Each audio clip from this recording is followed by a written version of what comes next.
L'arrêt et le stationnement sont interdits jusqu'à la prochaine intersection. Oui, réponse A. Non, réponse B.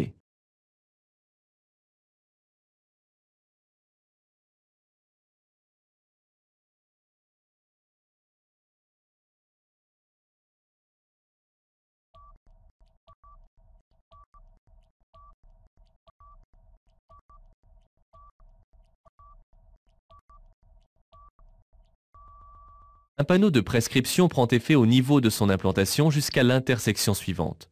Ce panneau interdit donc l'arrêt et le stationnement jusqu'à la prochaine intersection.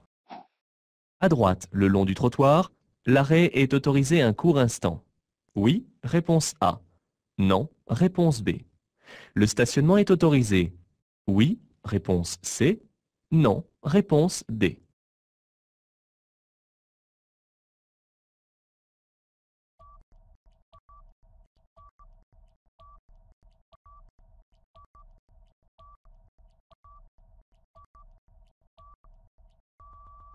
La voie de droite est un couloir de bus réservé à la circulation des transports en commun. L'arrêt et le stationnement y sont interdits sous peine de retrouver son véhicule en fourrière. Le virage se situe à 50 mètres, réponse A, à 150 mètres, réponse B.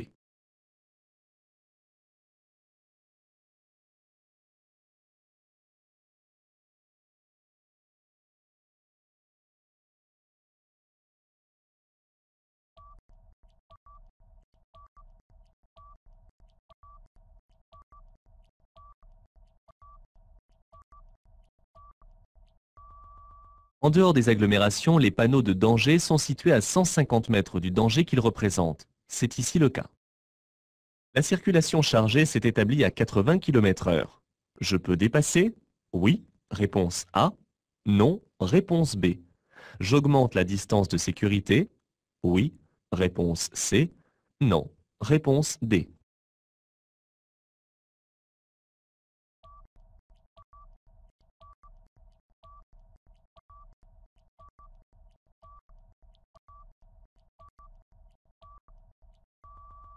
Lorsque la circulation s'établit en file, comme ici à 80 km/h, je ne peux pas changer de voie, sauf si je change de direction. À cette vitesse, je devrais voir presque 2 traits de la ligne d'arrêt d'urgence pour établir la bonne distance. Je suis trop près. Pour désactiver l'airbag passager, j'utilise un tournevis. Oui, réponse A. Non, réponse B. Dans cette position, il est activé. Oui, réponse C. Non, réponse D.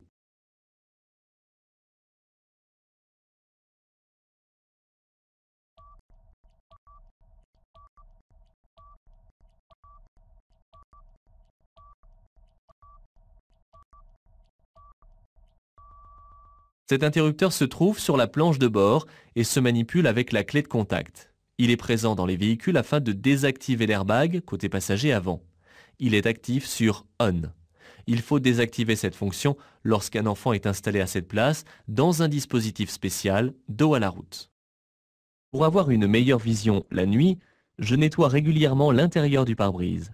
Oui, réponse A. Non, réponse B. J'actionne le lave-glace. Oui, réponse C. Non, réponse D.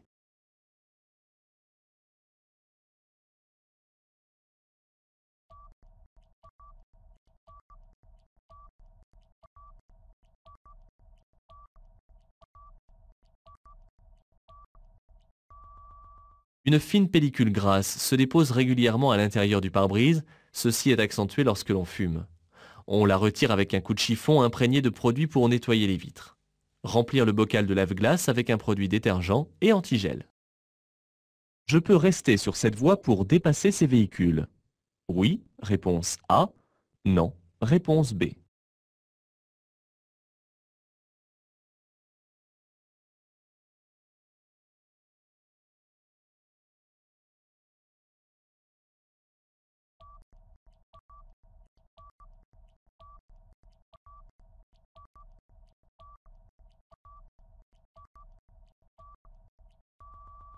Je circule actuellement sur un tronçon de créneaux de dépassement.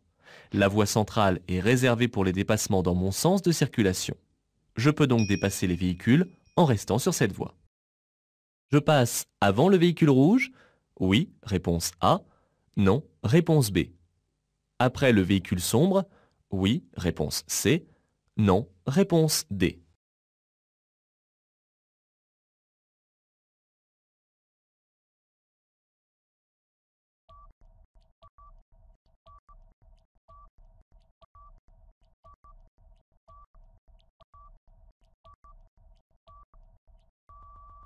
L'usager en face devra couper ma trajectoire pour tourner à sa gauche. Il me cède donc le passage. L'usager venant de droite possède un céder le passage et doit lui aussi me laisser passer. Ce panneau signale un passage piéton à 50 mètres. Oui, réponse A. Non, réponse B. Je ralentis maintenant? Oui, réponse C. Non, réponse D.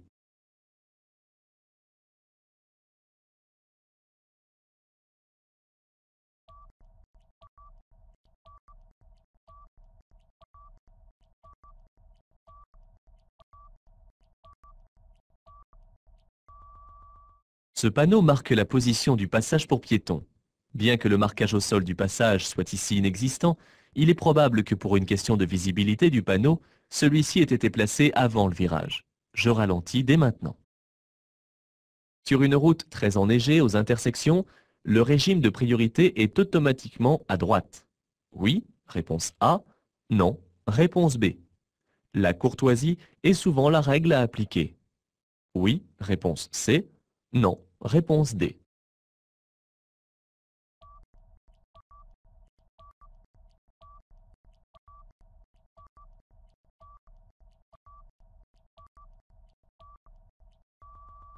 Il arrive parfois que la signalisation disparaisse sous la neige.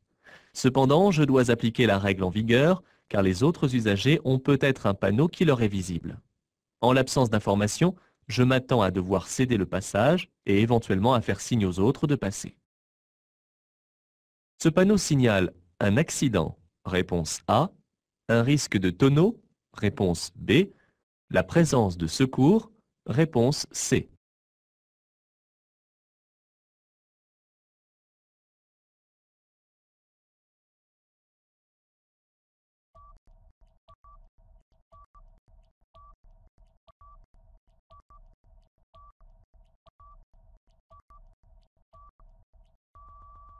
Ce panneau temporaire annonce un accident. Il a été placé par les services de secours. Un fort ralentissement s'impose dès la vue de ce panneau et l'allumage des feux de détresse n'est pas exclu, au moins pour informer les secours qu'on a réagi. Dans ce cas de conduite difficile, je suis autorisé à ne pas marquer l'arrêt. Oui, réponse A. Non, réponse B.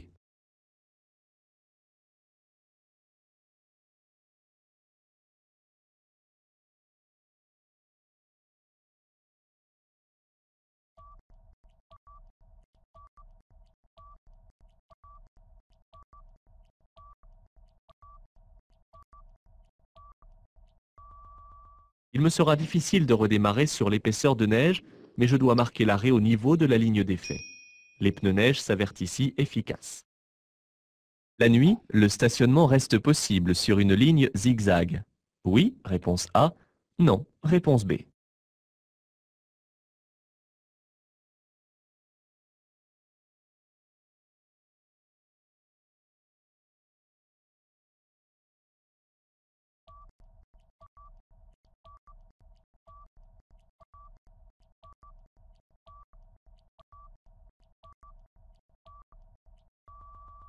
L'interdiction de stationner sur une ligne zigzag est permanente. Certains bus circulent très tard le soir et très tôt le matin. Le véhicule risque la fourrière. Le disque A est bien placé. Oui, réponse A. Non, réponse B.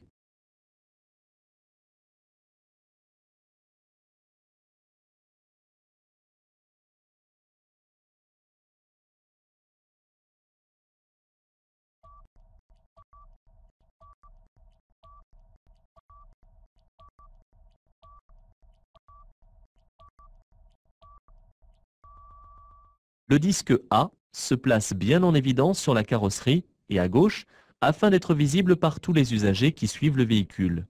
Il ne doit pas être sur la lunette arrière car il cache alors la visibilité. Cette signalisation annonce une déviation de la circulation, réponse A. Un emplacement d'arrêt d'urgence, réponse B. Un créneau de dépassement, réponse C.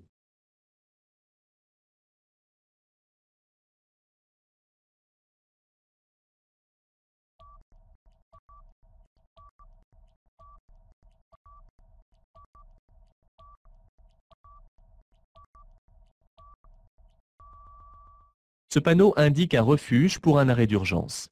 Il est aménagé sur les accotements où la bande d'arrêt d'urgence n'est pas assez large ou inexistante.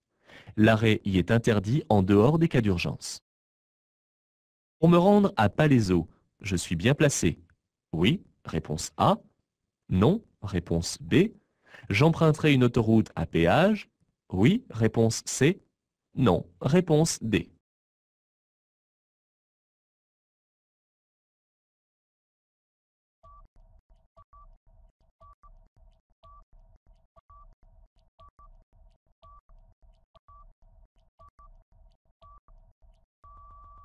Il ne me reste plus que 300 mètres avant d'arriver à la bifurcation.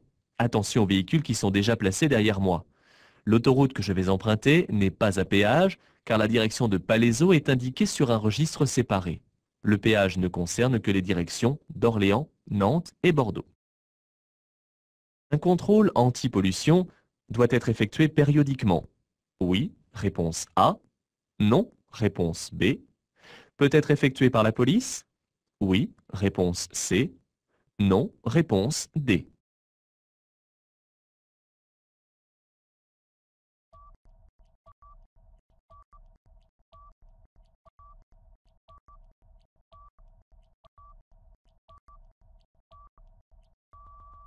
Un contrôle anti-pollution est effectué tous les 2 ans lors du contrôle technique pour un véhicule de plus de 4 ans. Les forces de l'ordre peuvent à tout moment procéder à des contrôles anti-pollution concernant le bruit et les gaz d'échappement. L'arrêt dans l'espace à droite est autorisé, uniquement en cas de panne. Réponse A. Aussi pour faire une pause. Réponse B.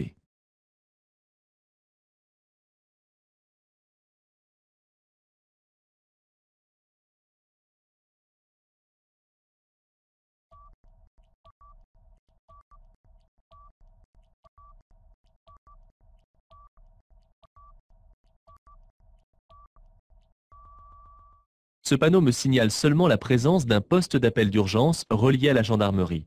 Il ne doit être utilisé qu'en cas d'urgence, pour signaler une panne ou un accident par exemple. L'appel est gratuit. Je peux également m'arrêter sur cet espace pour faire une pause.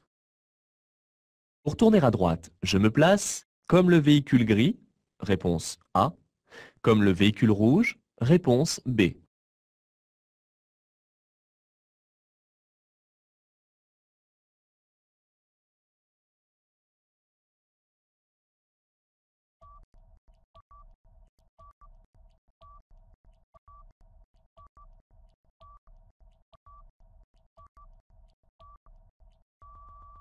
La voie de droite est réservée aux bus, comme l'indique le panneau. On aperçoit de plus un bout de la ligne de voie réservée. Le conducteur du véhicule rouge s'est mal placé. Je dois rester dans ma voie et céder le passage au bus avant de tourner à droite lorsque le feu passera au vert. Dans cette montée, c'était à moi de m'arrêter. Oui, réponse A. Non, réponse B. Je peux passer? Oui, réponse C. Non, réponse D.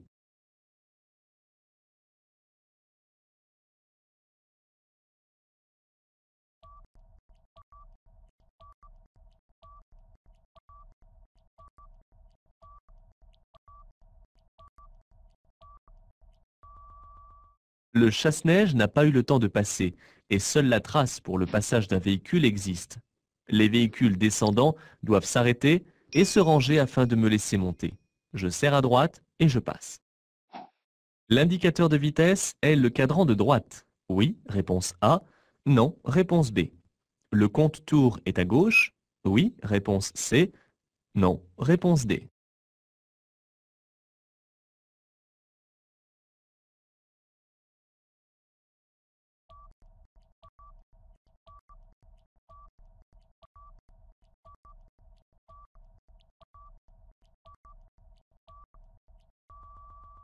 Le cadran de gauche est le compte-tours du moteur. Il permet de savoir si le moteur tourne normalement, en sous-régime ou en sur-régime. Une plage idéale de fonctionnement est préconisée. Pour la connaître, il convient de consulter la notice du constructeur. L'indicateur de vitesse est à droite. Certaines vitesses limites y sont bien repérables. L'interdiction de dépasser commence au panneau, réponse A, à 200 mètres seulement, réponse B.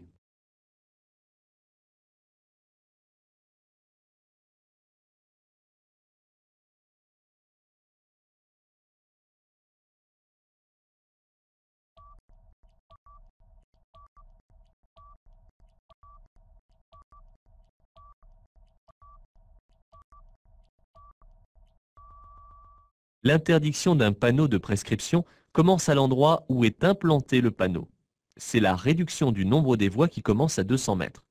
Je peux ici terminer un dépassement, mais pas en commencer un. La vitesse limite est au maximum de 130 km/h, réponse A, 110 km/h, réponse B, 90 km/h, réponse C.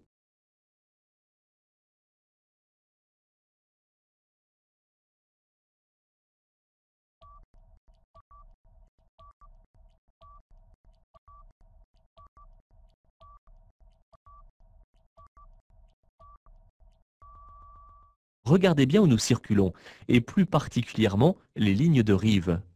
Nous roulons en double sens de circulation sur la chaussée de gauche de l'autoroute en travaux. C'est de plus la fin de l'autoroute. La vitesse est alors réduite au moins à 90 km/h. Dans la voie où je circule, je suis concerné par la limitation de vitesse. Oui, réponse A. Non, réponse B.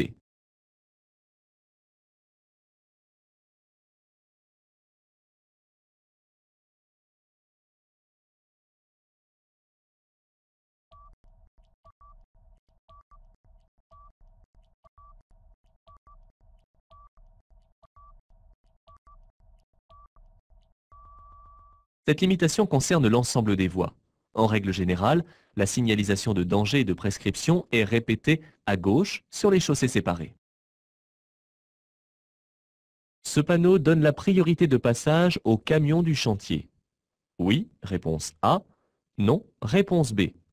Je peux être amené à m'arrêter pour les laisser passer. Oui, réponse C. Non, réponse D.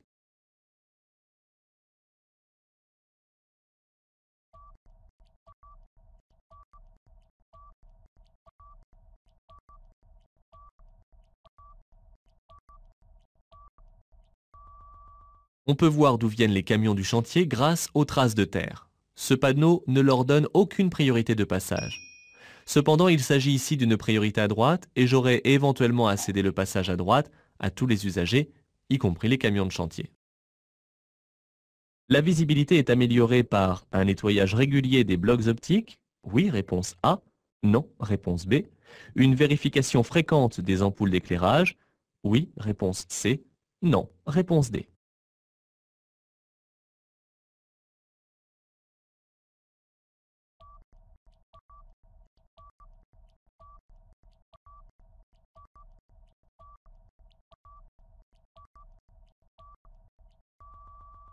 Pour améliorer la visibilité, un nettoyage régulier des blocs optiques est indispensable.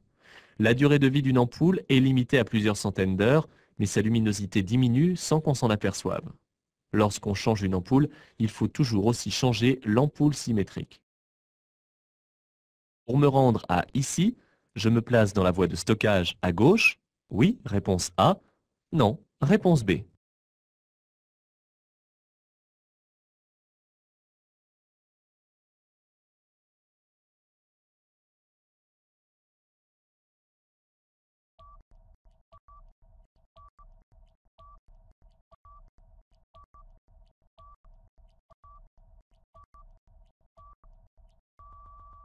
Ce panneau me donne la marche à suivre pour aller à ici. À 200 mètres, je serai obligé de tourner à droite dans une bretelle de dégagement. Attention à ne pas confondre la direction d'ici avec la première direction proposée à gauche. Dans toute la zone, le stationnement est gratuit, réponse A, est limité à 1h30, réponse B, est autorisé des deux côtés, réponse C. Change de côté tous les 15 jours. Réponse D.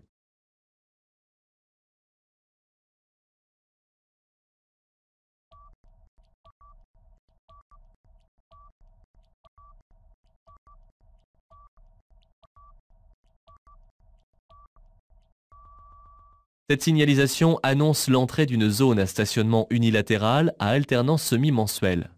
De plus, la présence du symbole indique que la durée du stationnement est limitée à 1h30 maximum et contrôlée par disque. Le vent souffle de la gauche. Oui, réponse A. Non, réponse B. Je réduis ma vitesse? Oui, réponse C. Non, réponse D.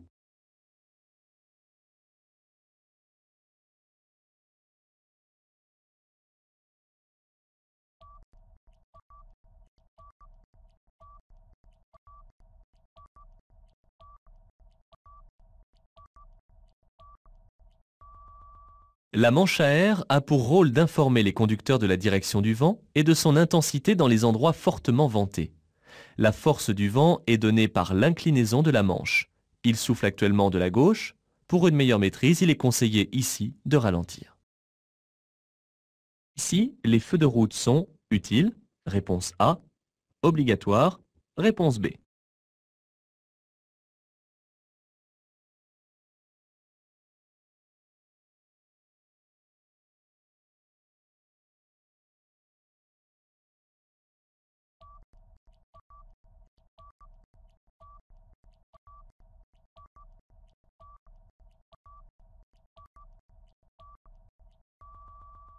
L'allumage des feux de route est obligatoire dès lors que l'on circule sur une route non éclairée. C'est le cas ici.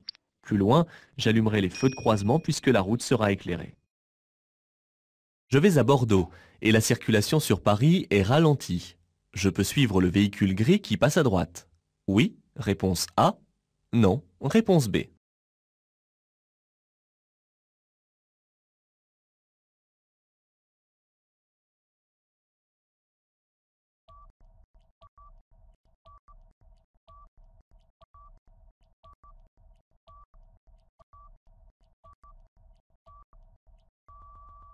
La voie de droite est réservée pour la sortie vers Bordeaux à la prochaine bifurcation.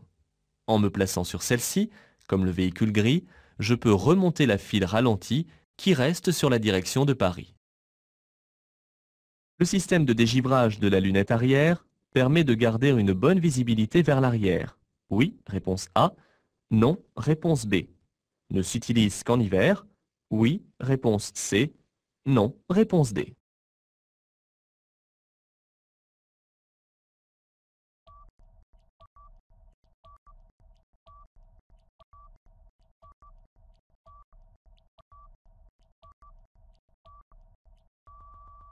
Le dégivrage de la lunette arrière est un système de chauffage électrique commandé manuellement.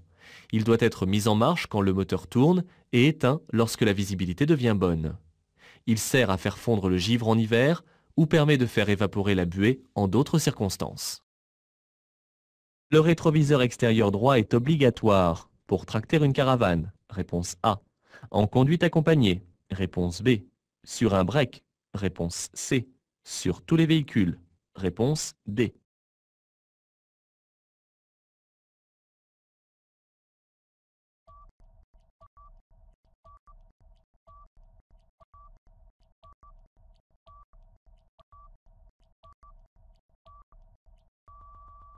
Le rétroviseur placé à droite permet de réduire en partie le manque de visibilité dans l'angle mort. Bien qu'il soit aujourd'hui monté sur tous les véhicules neufs, il n'est pas obligatoire pour les plus anciens. Aussi, dans certains cas particuliers comme ceux énumérés, il est obligatoire d'en faire monter un. Le niveau du liquide de frein a baissé considérablement. Je rajoute du liquide? Oui, réponse A. Non, réponse B. J'en parle immédiatement à mon garagiste? Oui, réponse C. Non, réponse D.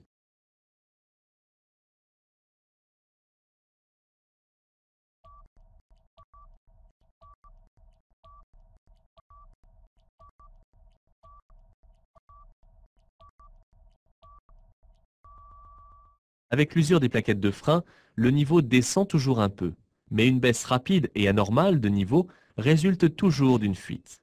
Il faut bien entendu rajouter du liquide pour éviter un problème plus grave et sans attendre faire déceler la fuite par un spécialiste. À 150 mètres, je pourrais rencontrer des camions.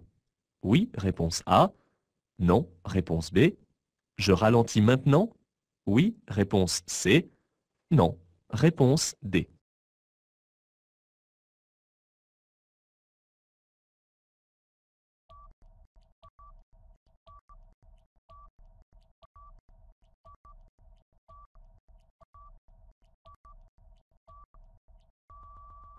Ce panneau de danger signale une sortie d'usine à 150 mètres. Aux abords des sites industriels, il existe un grand trafic de véhicules divers et notamment de poids lourds. Il est prudent de ralentir dès maintenant. Le risque de chute de pierre commence maintenant? Oui, réponse A. Non, réponse B. S'étend sur 500 mètres? Oui, réponse C. Non, réponse D.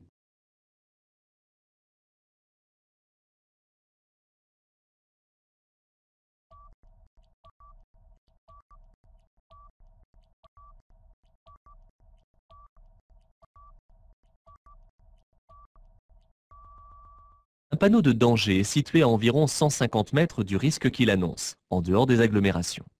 Le panonceau qui le complète indique, avec les deux flèches dirigées vers le haut, que ce risque existe sur une distance de 500 mètres. Dans cette situation, je cède le passage, réponse A, je klaxonne, réponse B, je ralentis, réponse C.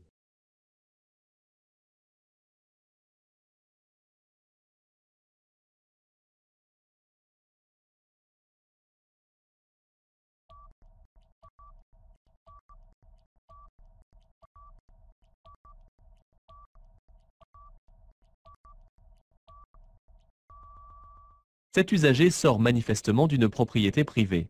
Je n'ai pas à le klaxonner, car le conducteur semble avoir tourné son regard vers moi dans l'attente que je passe. Je ralentis tout de même du fait qu'il est proche de la chaussée. L'accès à cette route est interdit aux véhicules transportant des produits chimiques. Réponse A. Transportant de l'essence. Réponse B. Militaire. Réponse C.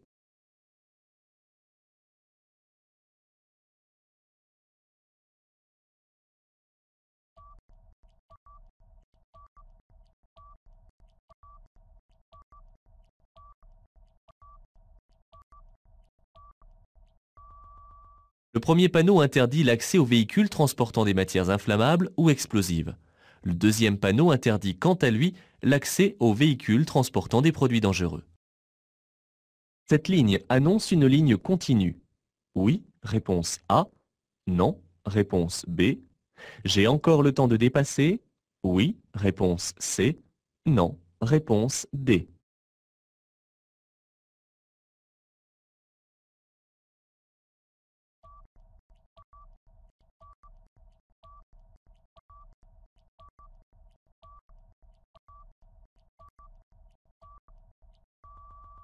Je ne circule pas sur une route étroite et sinueuse.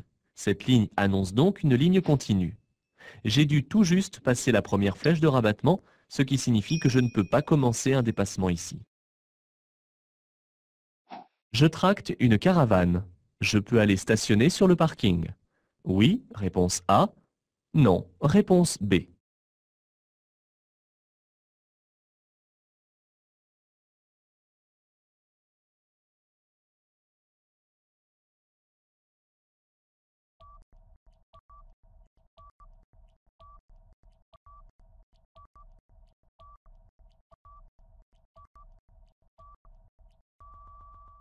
Ce panneau sans autre indication autorise le stationnement pour tous les véhicules, y compris les caravanes.